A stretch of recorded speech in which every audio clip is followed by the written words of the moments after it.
Hey house guests, welcome to today's Big Brother Over the Top updates and spoilers. Our house guest of the day is Beth Morgan. Thank you so much for your support, Beth. Hope you're enjoying this season. I hope all of you guys are enjoying this season because I think it's actually one of the most entertaining that we've seen in the last few years. And it's a shame that this is not on TV, right? But if you guys want to be house guests of the day, check out our Patreon link in the info box below and we'll set you up. Alright, so yesterday they had the Power Veto meeting. Morgan used it on herself. Good job. You know, there was some speculation, like, I don't know what's going to happen. Well, I mean, we knew, but people were trying to convince her to use it on other people. Are you kidding me?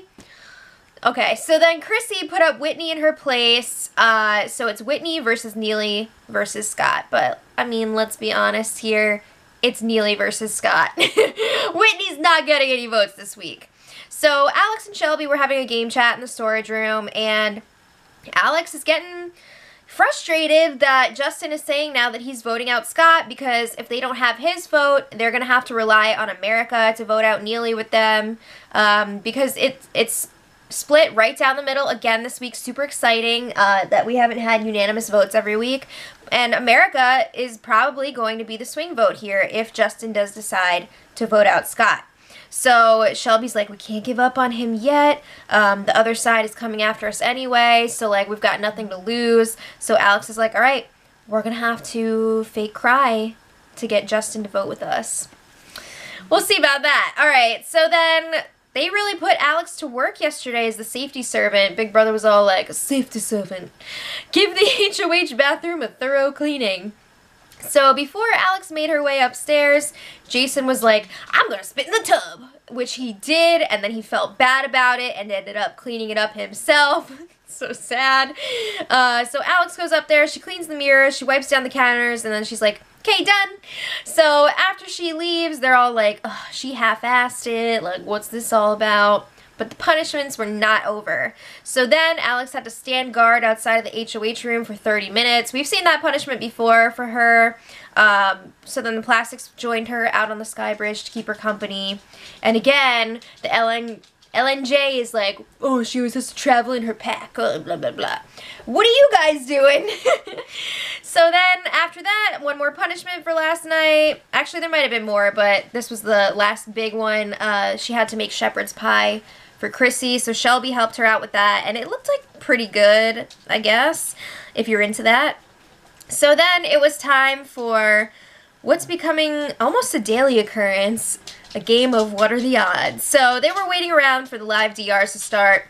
So Jason was very hyper, entertaining everyone. He was like play screaming everything.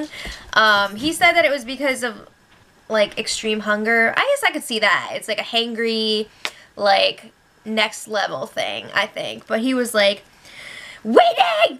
What are the odds that you'll lick my pit stains? So he was going around offering that up to everybody, yelling at them. And he got to Justin, and they guessed the same number. So Justin was supposed to go through with it, and he was like, no, I can't do it. No freaking way. So he didn't follow through on it, and that kind of killed the game before it really even got started. Oh well. Then it was time for the live DRs, 7:30 p.m.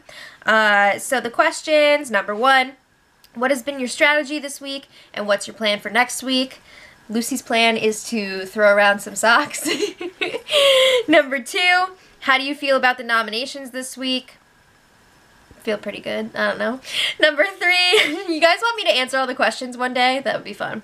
Number 3, where do you think you currently stand with America? That was interesting to see people's perspectives. You know, Chrissy just thinks that America loves her. It's hilarious to see how she twists everything to work out in her favor. Number 4, how does the outcome of the veto competition affect your game this week?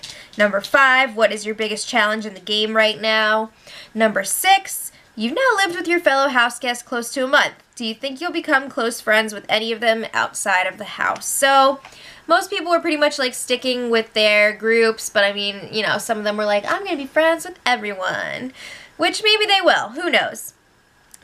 Question 7 was for the nominees, like, what's your plan to say this week? Number 8 for Chrissy, the HOH, how would you rank it? I don't know, I mean, it depends on who goes home tomorrow. If her best friend goes home on her HOH, that's pretty shitty. But number 9, anything else that you have to say that wasn't covered in the other questions? 2 things I want to point out from these live DRs. Scott would not stop talking about Alex. He said again that he wants to see her win. He's basically playing his game for her at this point. It's insane. He's like straight up in love with her. All right, and then also, a lot of people were showing off their blistered hands from the Power Veto competition. They're like, look what happened to my hands. Oh my God, have you people never like raked leaves or anything before? You get blisters, and then they go away in a few days. It's gonna be okay. So then, again, Chrissy was the craziest with these freaking blisters, man. So then, last night it seemed like the Ball Smashers finally made their decision what they're going to do this week, and they decided they want to vote out Neely whether they have Justin or not, because they would feel so dumb if they voted out Scott with the other side and then America did end up voting out Neely and they could have gotten rid of her. So they're like, you know what, the other side lies to us all the time. We don't care. We're going to do what we want to do. They were also talking about, you know, should this be a blind side or should we warn Neely beforehand? And they decide blind side because they're worried that Neely would, like, try to blow them up in her speech, ruin their games, and they're not about that. But Morgan is still really worried that Chrissy's going to be pissed at her for breaking her voting promise, because she was all like, if you keep me safe or whatever, I'm going to vote however you want. No. Okay. So Shelby lets her know, if you feel like Chrissy is attacking you, just say the word pineapple, and I will start new drama to get the target off of you. That would be hilarious. Okay, so then this morning, Scott was talking to the feedsters. I mean, he had like a marathon session of just talking to the cameras. He had his feet in that hot tub, and he's just campaigning to America to stay. So then, at one point, Jason went outside to smoke, and Scott was just like, oh, hey, Jason, what's up? Like, he was still talking for a little bit before he realized Jason was out there. So then Scott goes over to the smoking area to campaign to Jason, and he's telling him, I think it would be better for you and Justin to keep me over Neely. And Justin's like, yeah, but last week I know we were talking about working together, and you were not willing to compromise on who should go home between Danielle and Shane, so like, how are we supposed to move forward if you're not going to be willing to compromise in the future? I don't want to work with somebody who's going to be like that. And Scott's like, yeah, I get it. I definitely had some tunnel vision last week, but he says that he can be flexible. Well, last week was not really showing that. But anyway, they talk for a little while. Jason lets him know, I'm still weighing all of my options, and he hasn't made his decision yet. Okay. So then Scott was alone in the backyard again. He kept campaigning to America. It was a lot. You know, he's still going back and forth on that Slack line too. So then a little bit later, Alex, Morgan, and Scott are in the bathroom. Scott was telling them, yeah, I've been up since really early campaigning to America. And he's like, America, if you keep me in this house, I'll keep terrorizing Danielle. And as he said that, Neely walked by and she was like, I heard that. Like, you doing some early morning campaigning? And Scott's like, absolutely. So then Neely tells Jason about this. They exchange some information, and Jason's like, oh yeah, he was campaigning to me this morning too. So he said that Neely is going to flip on her crew and try to work with Morgan. He also said that Neely is hoping to be like a competition beast or something, and like that's how she wants to be remembered. So she's trying to get rid of Alex and Scott so that she can win competitions. I could see her wanting to get rid of Alex for that reason, but Scott, really? You think that you're like this huge competition threat? Come on now.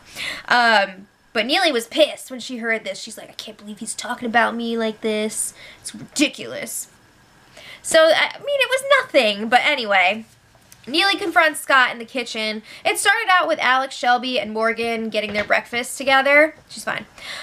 So then Neely comes in. She's like, hey girls, just wanted to let you know that Scott is not planning on taking you all to the final 5, because he told Jason that he would take him, and guess what? There's 4 of you and 1 Scott, and a Jason. That's at least 6. So Neely's letting them know, like, Scott's been campaigning, and Alex is saying, yeah, he's a super fan. He's not just gonna roll over and die. Like, we don't expect him to do that. So then Scott, you know, his ears are burning, so he walks in, and Neely's like, you're messing with the wrong person. Don't try to come at me. She gets very heated very quickly in this argument here. She said, don't throw my name under the bus, and Scott's like, I've been campaigning for myself, I will admit that, but I have not been crap talking you, Neely. I've said nothing bad about you. So then Neely's like, Scott's whole game plan is to bully Danielle, and she brings up how last week they all wore purple for Spirit Day, and it was like anti-bullying, and then she said, like, is this the CBS way to, like, bully somebody, blah, blah, blah. And then she's saying that she hopes America sees Scott for who he really is. He's not here to play the game. He's here for the weekly stipend. What? All right, so then Scott just keeps saying over and over that he never said anything bad about Neely. Yeah, anyway, I don't know.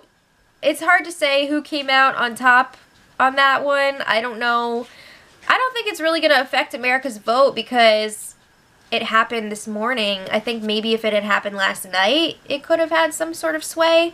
But again, I don't know how people are going to view that.